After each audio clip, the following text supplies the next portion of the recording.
Welcome to the Awaken on Purpose podcast, where each week you'll hear inspirational stories of heart-centered leaders who have awakened to their higher purpose and taken that leap of faith to follow their heart and make an impact in the world. Get ready to be enlightened, empowered, and transformed with your host, Jennifer Spohr.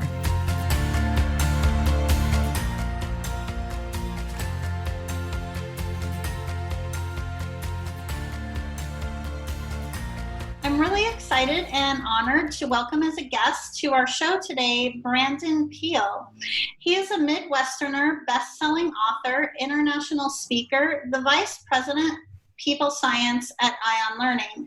He has co-written 4 books on purpose activation and worked with organizations like Morgan Stanley, LinkedIn, the U.S. Marine Corps, and Johnson & Johnson to activate purpose-led and inclusive cultures. He has also taught at Stanford University, the University of California, Berkeley, the University of Minnesota, and Northern Arizona University, and has had his work featured in media outlets such as Forbes, U.S. New and World Report, and Conscious Company magazine. He is a PGI Certified Purpose Guide, Imperative Certified Purpose Leader, serves on the Council of the Global Purpose Leaders, and has an MBA in Leadership from Columbia Business School. He lives in San Diego with his wife, Stephanie. Welcome, Brandon. Thank you. It's great to be with you, Jennifer. Yeah, it's great. It's really great to have you here today. Brandon, what inspired you to do the work that you're doing today? I know that you're all about purpose like I am. Right. Well, a few things, really. I mean, I believe that somebody's purpose heals a deep childhood wound.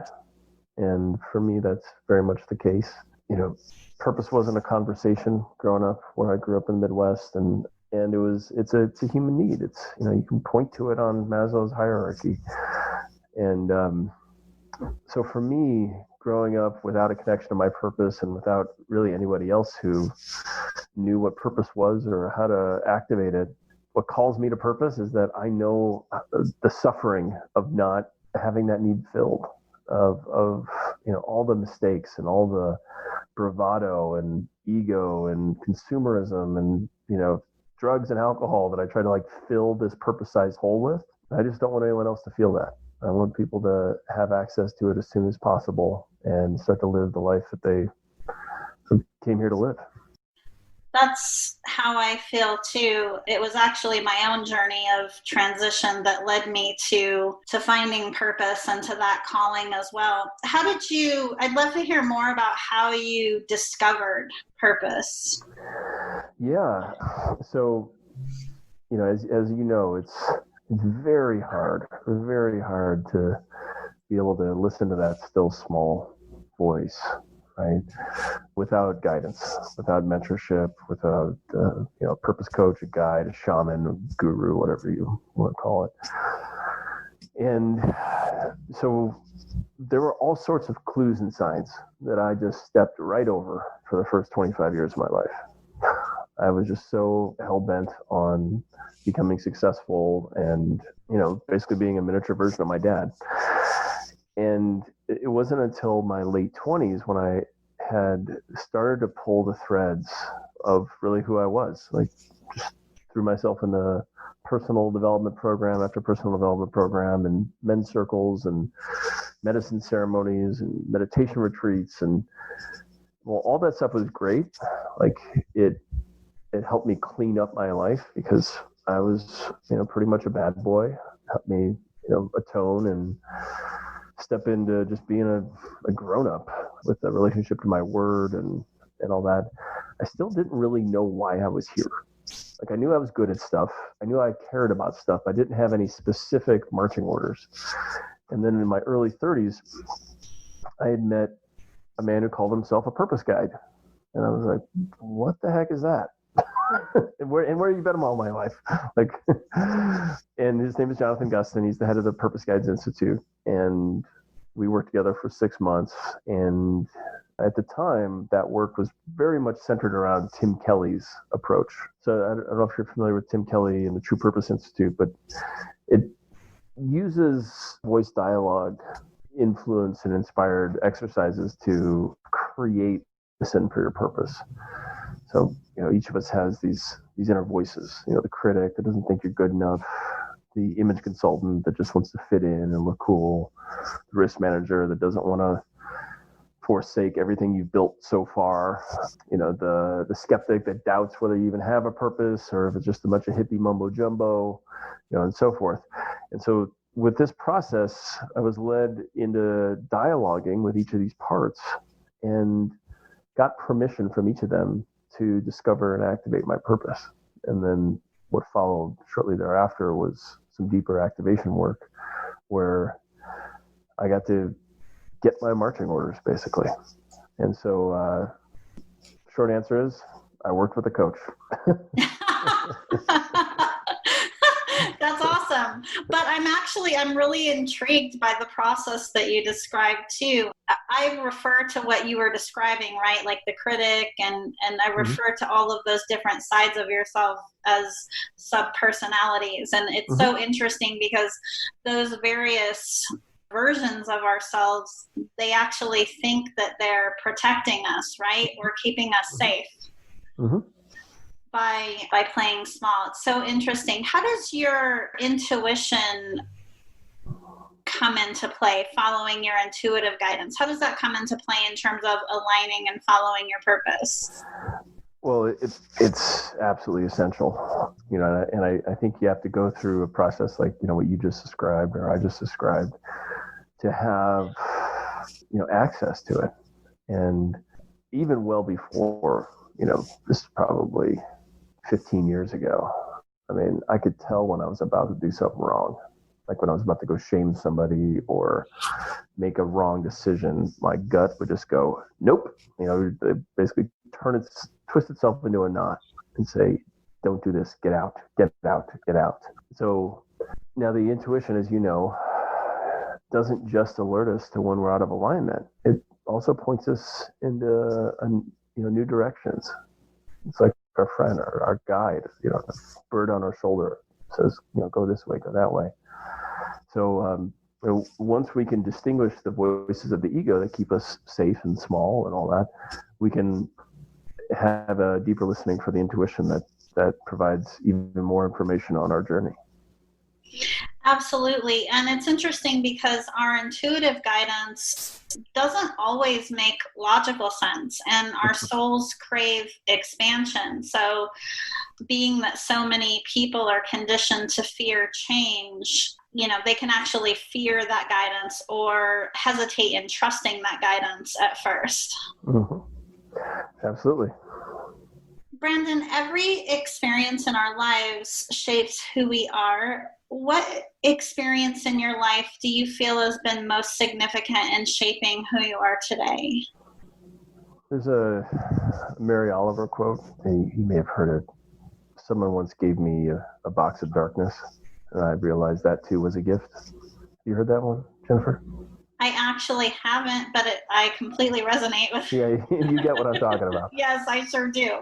So, and it's a long way of saying that, or a short way of saying that the experience of being a soul in the Midwest in the 1980s was a box of darkness. If you've ever seen, Donnie Darko or any other kind of, Gen X movie that is deeply critical of the suburbs, you kind of know what I'm saying. Like, you look around, there's not anything real happening. It's just one foot in front of the other. Dad's pushing lawnmowers, mom's going to PTA meetings.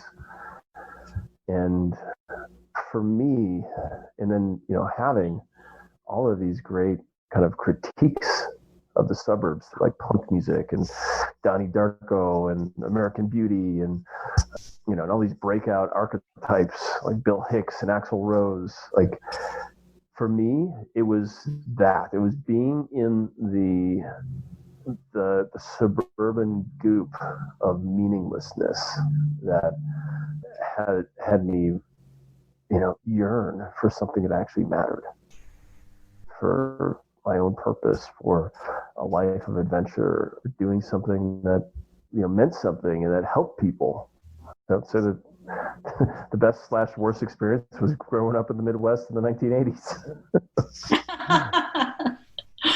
There were a lot of things I loved about the 1980s too. I'm also dating myself right now. But. Oh yeah, me too. I mean, I love it. I mean, the 80s music is great. You know, I'm not harshing on it, but it's just there's something about the suburban version of it. Was like it just felt empty.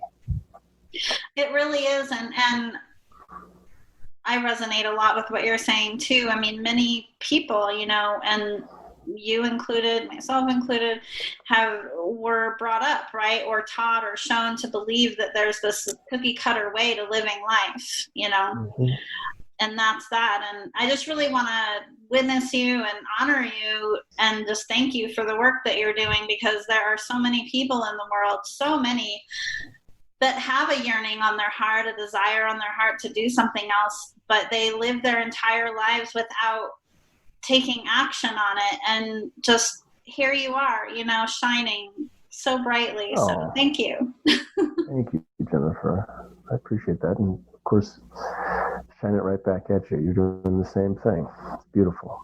Oh, thank you. Yeah, I just love so much, you know, sharing more about you and more about other guests to show people, you know, there are so many more people out there than you may think, right, that are out there doing it, and anything is truly possible. Brandon, there are so many people out there right now, and especially right now with what we've been experiencing in the world and in our country the last few months, that are at that crossroads, you know, having an awakening, feeling like they're being called to do more. What advice would you have for those people to be able to step forward and take action today? Yeah, well, I mean, you're spot on. There's something I've been posting about over the last couple of weeks, what's called the 9/11 effect. I don't know if you remember this, but after 9/11, a bunch of people changed jobs. Like, I can't do meaningless BS anymore. Whether it's I'm going to directly help victims of terror, or I just know my life has to have meaning. Like, I can't live in a world where this sort of thing is possible, where I'm not contributing to the betterment of humanity or the planet. And so, you know, at least in the United States, you know, 40 million people out of work, right? And just overnight almost. And then everybody else is wondering and questioning, you know, should we even turn this machine back on? I mean, given the effects of the machine, you know, those who succeeded were overworked and unhappy and like high blood pressure, and the kids hate them, and and those who didn't were like paycheck to paycheck. I mean, it was 78% paycheck to paycheck prior to the pandemic. So I would just say that you're right. You're right to question who you are in the face of incredible dysfunction. Some folks use stronger words than that. They still say the fall of Western civilization or the fall of capitalism. And of course, the heartbreak we're all experiencing around racial injustice in brand new ways. You know, shamefully, it's taken us this long. So all of these things, I mean, it's like jab, punch, right cross, left uppercut. I mean, we are getting pounded on the ropes. And the only thing that we have, because we can't trust experts anymore. Obviously I'm not putting myself in that group, but anyone who thinks they know what's happening is full of it. I mean, all the pundits who thought they knew what was going to happen in 2016, they were dead wrong. You know, the markets bear no reflection on reality. Anybody who's predicting anything is just, like I said, just full of it. So all we have in that moment is purpose. Like, can we put one foot in front of the other, live our values, create, serve in the way that we were put here to create and serve? And so this time, this chaotic cauldron of, you know, dysfunction, toxicity, you name it, is basically the purpose wake-up call for humanity. Now, you said there's a lot of people. I think it's everybody. I think everybody. And I'm saying this is probably true for people who already have purposeful jobs. I mean, I know I'm experiencing it. I'm like, am I playing a big enough game? You know, is this really what humanity needs right now? Or do I need to like think even bigger or differently? So yes, a lot of people are coming into it, much more so than ever have. And to all of you, I'd say, welcome. You're needed. Now do the work and then get to work. So, obviously you can work with Jennifer or work with any of the global purpose leaders. I've got a few things I could share with you as well, but the time is now. You've been called. You've been called. If you listen to this, you've been called. It's time. There are so many theories, right? Like you said, around, what people think is actually happening. I believe that we're in a very extraordinary time. I believe that we are in an evolution, right? Mm-hmm. And I love what you said. You brought up an excellent point about how I said it's most people, but it really is everybody, and you're right. And I think back on my own journey, and that, I've been doing this work for a couple of years now, but with everything that has been escalating and happening over the last few months, I've felt even more of a sense of conviction.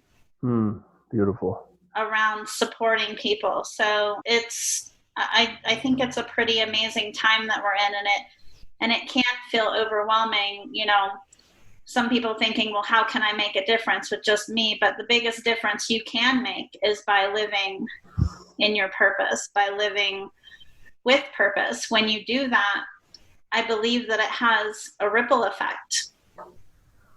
Amen. Yeah, because every person who comes online with their purpose is also a beacon of purpose itself for others. Yes, absolutely. So, just know that, and I'm not saying this to you, Jennifer, but the folks who are listening, just know that you're not just doing this for yourself. Like, yes, this is the source of fulfillment and prosperity and contribution, but it's who you are for others. Like, knowing that they have someone in their life that has decided to live authentically, is not pulling punches, is boldly creating and serving. It's a dramatic service to the people you care about. So it's rippling, it's rippling, it's rippling. Absolutely. I could just talk to you for days about this stuff. Amen. Amen. Brandon, how can someone find you? We'll include your information in the show notes, but if someone wants to learn more about you, connect with you, where is the best place for them to go? Yeah, so brandonpeele.com is my website, and that has really everything I'm up to. And if you're in the inquiry of like, okay, I'm ready to take the next step, there's a great community of my fellow purpose guides called Bison Medicine. And it's like, think of it like a very intentional LinkedIn, where it's professionals who are doing purpose work, who are job hacking, making their careers the expression of their purpose. You can learn about that at bisonmedicine.com. Awesome. Brandon, thank you so much for coming on as a guest today and for just sharing all of your amazing energy and wisdom. I appreciate you. My pleasure. Thank you for being a fun conversation partner, Jennifer. Thank you. Thank you for listening to the Awake and On Purpose podcast.